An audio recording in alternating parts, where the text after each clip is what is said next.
This is Steve Zeltzer, and I'm with Workweek Radio and United Public Workers for Action. Also, I'm a member of the Pacific Media Workers Guild, CWA. I'm in the Journalist Union here in San Francisco. And the meeting we're having today is around the issue of the Iranian working class and defending Iranian workers. And we understand that the fight against privatization, the fight against union busting is not just an American fight, but it's an international fight.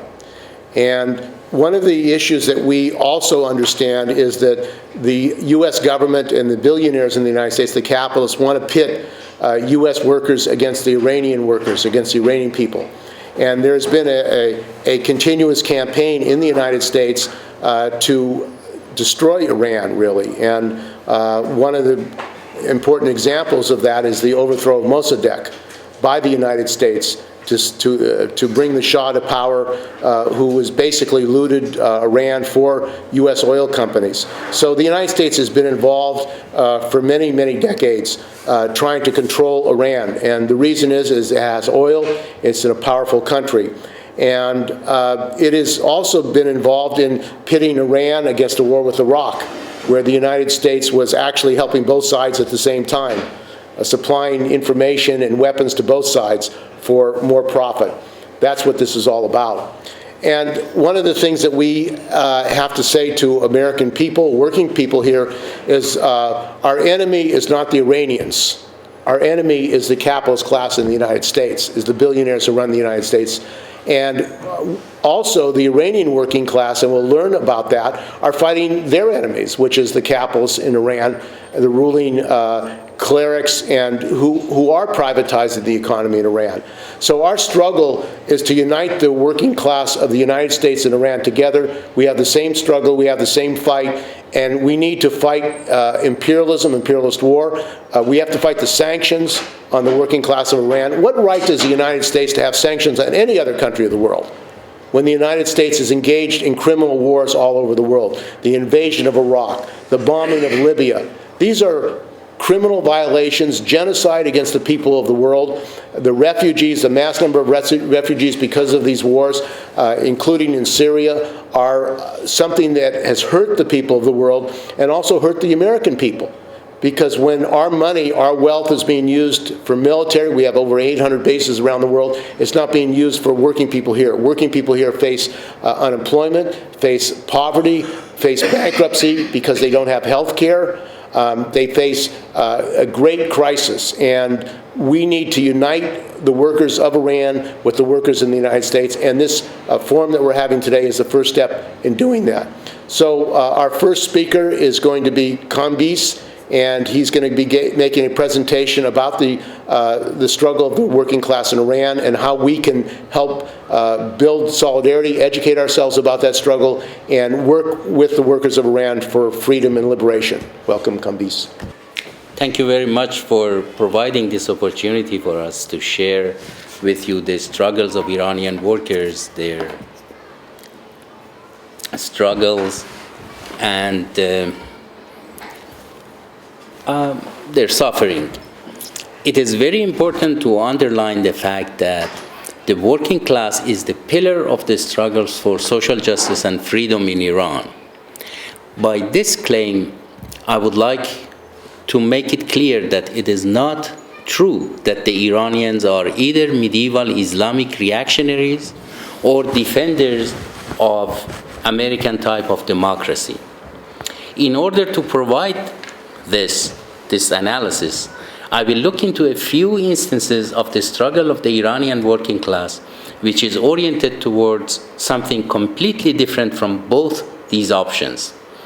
I also have to mention the fact that women and the intellectuals, as the closest allies of the workers, are also fighting fearlessly against the Islamic repression and capitalist exploitation in Iran. The victims of the Islamic Republic's repression are council representatives of the workers like Ismail Bakhshi, alongside the reporters and journalists like Sepideh Gholian, who were trying to spread the news of strikes and other forms of workers' protests. These council representatives, as well as the journalists who talk about them, are imprisoned, tortured, and in some cases openly condemned to savage medieval punishments like whipping. Some of them have been sentenced to anywhere between 14 to 18 years of imprisonment. Many of them are even forced to confess to trumped-up charges like espionage. A number of them, like Amir Hossein Mohammadi Fard, had to go on strike, hunger strike, for more than 50 days and put their lives in danger to have their voices heard. The repressive reaction of the Islamic regime of Iran to the demands of the workers is the result of the liberating potential shown by the strikes and street demonstrations of workers of Haftape, which is a sugarcane factory, Ahvaz Steel, HEPCO, and Azarab. The savage reaction of the regime demonstrates its fear of the positive impact of these strikes and street demonstrations on the totality of Iranian workers' movement, from Shush to Ahvaz, from Kermanshah to Arak, and from Sanandaj to Tehran.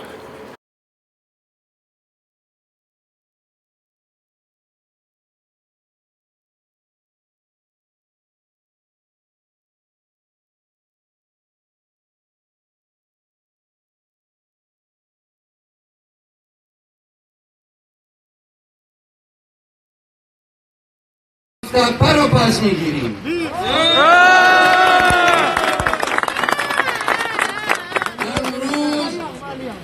امروز ما آمدیم بگیم شما نمیتوانید هفت‌تپه رو اداره کنید. ما دیگر به دروغ‌های شما اطمینان نداریم. اگر تا آخر این هفته وضعیت مطالبات و قراردادها مشخص نشه، خودمون میریم توی مدیریت میشینیم و هفت‌تپه رو خودمون آباد میکنیم، خودمون ادارش میکنیم.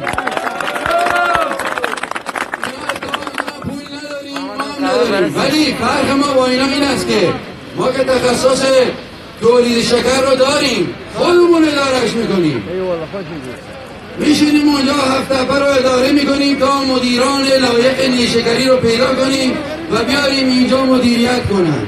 اولین کاری هم که در هفت‌تپه، در راستای اداره هفت‌تپه که خودمون وظیفه‌شو انجام میدیم میکنیم این است که نسل مدیران نالایق و بیسوادی که هفت‌تپه رو به اینجا رسوندن و خودشون هفت‌تپه‌ای هستن از هفت‌تپه ریشه‌کن میکنیم. بیسوادی که هفت‌تپه رو به این روز رسوندن دیگر در هفت‌تپه جایگاهی ندارن. زمین‌های فروخته آقایون نمیتونن تولید کنن، اومدن دارن برای زمین‌های هفت‌تپه سندسازی میکنن. تمام سندهای زمین‌های هفت‌تپه سال 86 از اینجا برده شده. آقایون دارن سندسازی میکنن زمین‌ها رو ببرن. به این میگن زمین خواری، ولی هنوز به خواریش نرسیدن. فعلا دارن سندسازی میکنن، نمیتونن تولید کنن، میخوان زمیناتون رو بفروشن. هفت‌تپه مال اینا نیست، هفت‌تپه میراث پدران ماست. امروز شما باید یک مطلب رو بدونید، حرف شما هر جا برید، هر قانونی و هر مرجعی برید شما شکایت بکنید، طرف شما رو نمیگیره، طرف اینا رو میگیره. قانون کار نیست، ظاهرش زیباست، زمانی که به اجرا میرسه تازه میفهمیم قانون بردهداری است. این قانون کار را کارگران ننوشتن، این قانون کار را جامعه کارگری ایران تو مجلس ثبت نکرده. کارگر باید درباره قانون کار نظر بده. چرا از اینا حمایت میکنن؟ میگم براتون چرا فرماندار، استاندار همه از اینا حمایت میکنن؟ چون که میگن اشتغال زایی کردن. چگونه اشتغال زایی کردن؟ کارگر را آوردن، تمام مزایاش ازش کم کردن، حقوق پایه و ثابت اداره کاری رو به شما میدن 990,000 تومان، از اونم کم میکنن، شیفتتون رو کم کردن، اضافه کاریتون رو کم کردن، همه مزایا رو کم کردن. تازه چند روز شما مرخصی هم ندارید، قرارداد غیر قانونی 1 ماه هست، حقوق تو تبدیل میکنه، همون ثابتش هم کم میکنه، 700,000 تومان 4 ماهی یه بار بهت 4 ماهی یه بار حقوق پرداخت میکنه. تازه منت دفترتون میذاره، منت سرت میذاره، میگه بیکار بودی آوردیم سر کار با اعمال شاقه است. بردهداری این منتها اون بردهداری قدیم کار در مقابل نان بود، الان هم همینه. حقوق 900,000 تومان همون پول نانه که پول نان هم نیست. طرف اگه 3 تا بچه داره باید همیشه دستش به درگاه خداوند بالا باشه که اتفاقی یا بیماری یا مسئله برای بچه‌هاش پیش نیاد. 900,000 تومان پول نان هم نیست. قانون بردهداریه، باید عوض شه. بعد اون وقت اگر کارگری تحت این همه فشار صداش در اومد، یک مسئول بیشعور میره پشت تریبون میگه معترضین آشغالن. آشغال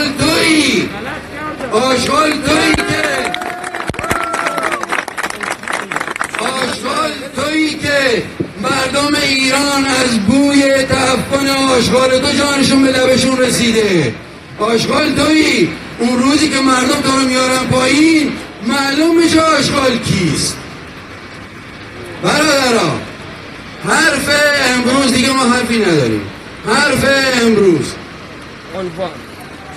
اگر اعتصاب ادامه داره، آخر هفته وضعیت تمام مطالبات و قراردادهامون مشخص نشه، اعتصاب ادامه دارد. هوا هم عالی جون میده برای اعتصاب. و اگر تا روز جمعه مطالبات و قراردادهامون مشخص نشه، شنبه ما توی دفتر مدیریت نشستیم.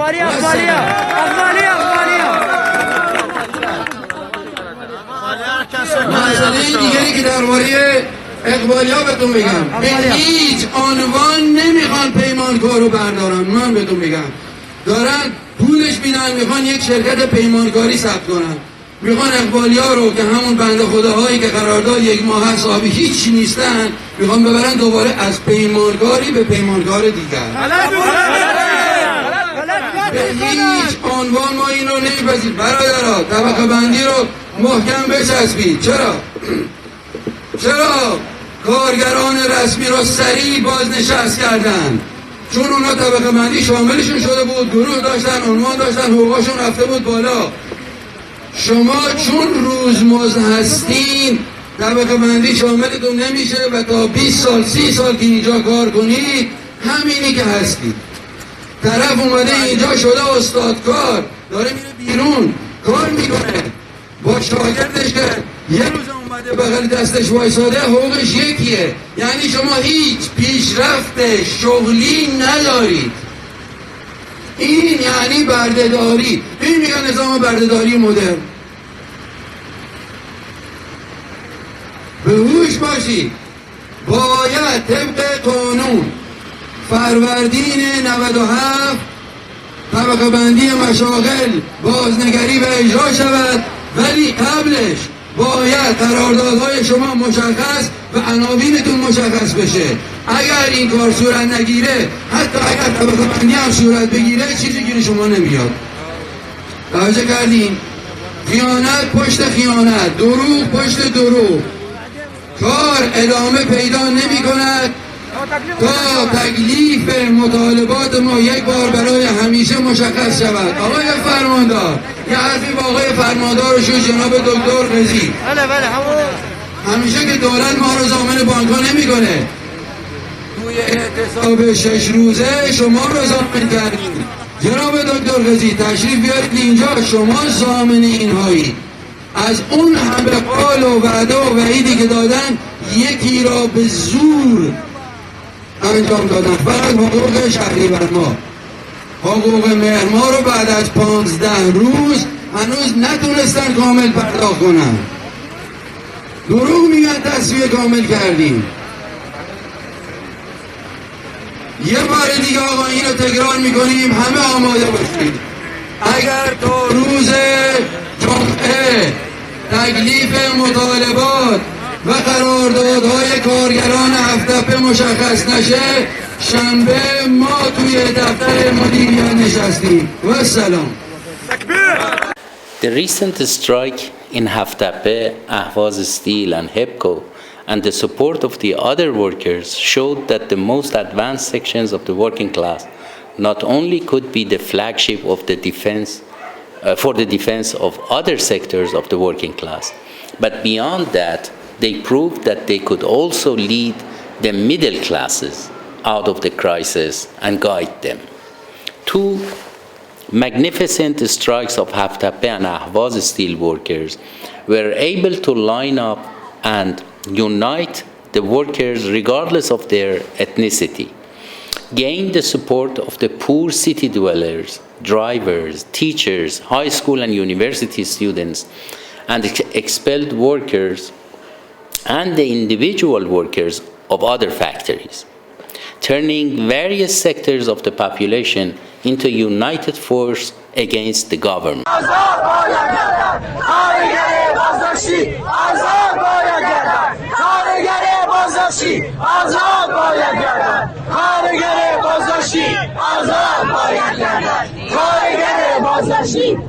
There are many other instances of this kind of solidarity between the workers and other sections of the population. The street demonstrations of Haftape workers in the city of Shush, which was accompanied by the ordinary people, teachers and students, as well as the demonstrations of the Ahvaz steel workers in the city center, Naderi Street, who were joined by the ordinary people, are always a few examples of this camaraderie. The strikes of the teachers, Haftape workers, and Ahvaz steel workers has left a great impression upon the general political climate of the country and has demonstrated the leadership capacity of the working class for the struggle against oppression, repression, and exploitation. The spread of the joint protests of the last summer and recent protests in HEPCO and Azarab in Iraq, from the confined areas of the factories to the city's streets, and violent reactions of the government's anti-insurgency units, were events that demonstrated the beginning of the offensive rebellion stage of the most progressive parts of the workers' movement. Only a few months later, the Ahvaz steel workers were the ones that took the strike to the streets of Ahvaz. In 2018, the street protests of the Haftape workers, which still then were confined to the company buildings, not only were spread to the streets of the city, but created a strong solidarity and unity with the people of the city and other factories, and provided the opportunity for the workers to temporarily take over the control of the city of Shush.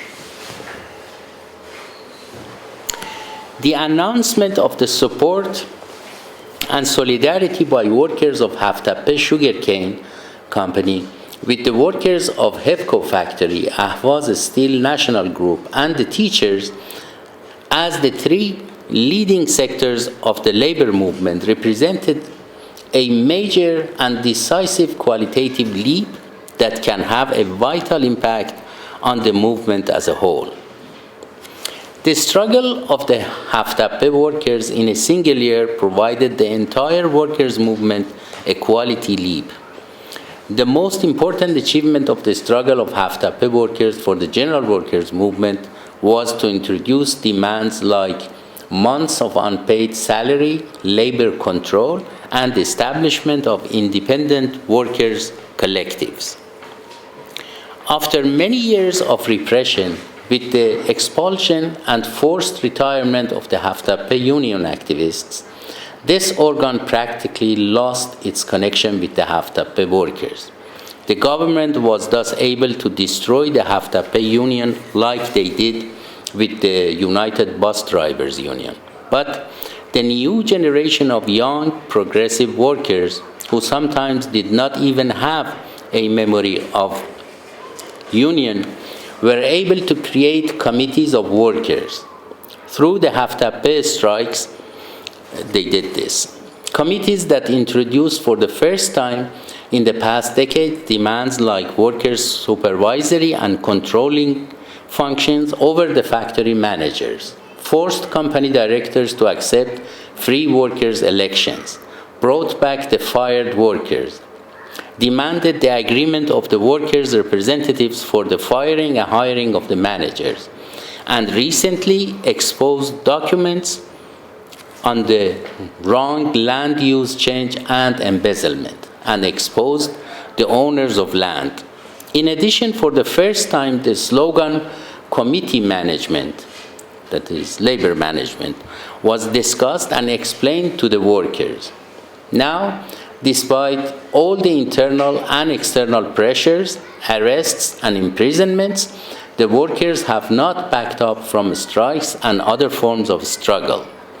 The direct action that the Haftape workers carried out for the control and supervision of the workplace is a model that is spreading and being applied not only by the workers in the factories like HEPCO and Ahvaz Steel, but also by people in many other institutions such as universities and schools. Labor control and supervision is being considered the solution to the problems of the firms that are in crisis because of the surge of privatization, and even to the governmental institutions that are not functioning properly. Although we should mention that just the workers taking control of a factory or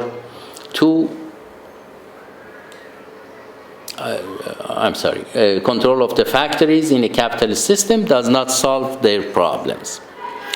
With the progression of the strikes on the one hand and the intensification of the pressure of repressive security forces on the other, the need for the combination of the underground and legal forms of organization become apparent. This lesson could not have been found anywhere better than the Haftape. Haftape's serial strikes were a rich experience in the history of the workers' movement of Iran after the revolt of 1979. The experience of Haftape was a real-life classroom example of the secret strike committee. No better example of a successful strike committee could have been found anywhere. With the growth of the use of social media such as Telegram, a private Telegram group of company workers was able to play the role of such an organization. Survival and protection of such a group was often carried out by experienced, brave, and progressive workers who knew how to reduce its vulnerability and fight against the infiltration of factory owners and provocateurs. They had to hide their identities as the members of the Telegram group so that they could organize and coordinate the workers. At the same time, they were present as themselves in the strikes inside the factories. Workers learned that such a strike committee has to be permanent in order to start the strike preparation as soon as the promises of managers and government officials are not fulfilled, and decide on the state of mind of the workers in regards to their demands and their views about strike. They learned that there were at least 6 things that would be achieved by the strike committee. 1, the committee could transmit the facts through its own channels to the entire labor movement instead of being misrepresented by the official and conservative media that is owned and operated by the government.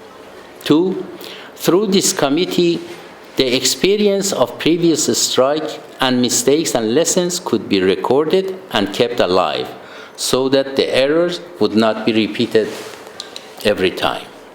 3, committee could identify the spies and scabs and reveal their names to the public and isolate them. 4, it could disclose confidential documents and concealment of provincial executives and authorities in relation to the company. 5, it could deactivate the tactics of the directors and their agents that are used to break the strikes. It could communicate with the trusted reporters and lawyers and get in touch with the activists of other factories as well as the workers in other countries to exchange their experience and to gain solidarity. And 7, the committee could establish a strike fund to support the strikers when they need it. In sum, workers have learned that behind every strike there should be a secret committee of a strike. They have learned that it is this committee that guarantees the strike to continue even in the case of the arrest of the leaders. This has been a lesson from the other components of the movement, like teachers who had not yet combined the underground and legal dimensions of a struggle, and as a result of that, they had to suffer some serious setbacks during the 2 general strikes of last October and November. At the end, we would like to ask you to spread the news and the information that we just provided you in any way you can do it to support our struggle of the workers. Thank you very much.